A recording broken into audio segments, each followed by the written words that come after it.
वो ठीक नहीं है और यूनाइटेड होना चाहिए जितने एससी वर्ग के एसटी वर्ग के लोग हैं। देखिए, मैंने जिस दिन ये ऑर्डर आया था उसी दिन अपना पक्ष रख दिया था। पहली बात, एससी एसटी का जो रिजर्वेशन है उसका आधार आर्थिक नहीं है कि उसमें क्रीमी लेयर या वर्गीकरण किया जाए। उसका आधार जो है वो अनटचेबिलिटी है, छुआछूत है, भेदभाव है, जातीय उत्पीड़न है। तो सर्वोच्च न्यायालय को हमारी फिक्र, ये बहुत अच्छी बात है, लेकिन सर्वोच्च न्यायालय को सबसे पहले उनके ऑर्डर के अकॉर्डिंग जातिगत जनगणना करानी पड़ेगी, फिर उसके आंकड़े जुटाने पड़ेंगे, उसके आर्थिक आंकड़े भी जो है जारी करने पड़ेंगे, तभी वो इस चीज सब चीजें कर सकती है। तो उनको करना पहले ही चाहिए। अगर वो दलित वर्गों के इतनी हितैषी हैं तो उनको सब सारा बैकलॉग भरवाना चाहिए और जातिगत जनगणना के ऑर्डर सरकार को देने चाहिए। अगर एससी एसटी एकजुट रहेगा तभी अपनी लड़ाई लड़ पाएगा। हम तो लंबे समय से अभी जो है एसजीपीजी जो है वहां लखनऊ में और इलाहाबाद जो है यूनिवर्सिटी में जिस तरह से एनएफएस करके हमारे लोगों को निकाला गया, ये स्पष्ट है। उन एनएफएस को भरवाने के लिए सरकार ने क्या किया, उन एनएफएस को भरवाने के लिए सुप्रीम कोर्ट ने क्या किया है, तो वो कुछ नहीं किया है। हाँ, हमेशा कोशिश ये की गई है कि इनके जो लड़ने वाले लोग हैं उनकी ताकत कम किया जाए। अब एससी एसटी बटने वाले नहीं, आप ही देख लो इस फैसले का कितना समर्थन, कितना विरोध हो रहा है। तमाम लोगों में इसका विरोध है। तो हम स्पष्ट हैं कि हम अपने लोगों को बटने देंगे और हमें अपने लोगों की चिंता है। इसलिए हमने स्वतः जो है 1.5 साल पहले मांग की थी कि जिन जातियों को अवसर नहीं मिला है उनको उनका आरक्षण बढ़ा के 15% शेड्यूल कास्ट को मिलता है और 5% बढ़ा के उन बाकी जातियों का आरक्षण देने की व्यवस्था सरकार करे।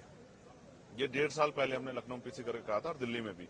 और जो ओबीसी की वैसी जाति है उनको भी जो है 15% अलग से रिजर्वेशन देने का काम जो है 27% से अतिरिक्त सरकार करे, लेकिन कहाँ सुना, सुप्रीम कोर्ट ने भी नहीं सुना।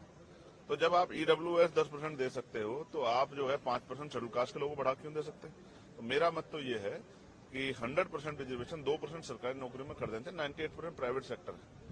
2% सरकारी नौकरी में 100% रिजर्वेशन होगा तो इसकी इतनी संख्या उसको आधार पर उसको मिलना चाहिए। हम सहमत हैं, हमारे भाइयों को कुछ मिलेगा तो हम तो आगे बढ़कर उनका स्वागत करेंगे। लेकिन अगर कोई साजिश करके, कोई षड्यंत्र करके हमारे अधिकारों को लूटने का काम किया, छीनने का, तो ये हम बर्दाश्त नहीं करेंगे। डाका नहीं बर्दाश्त करेंगे अपने हकों पे।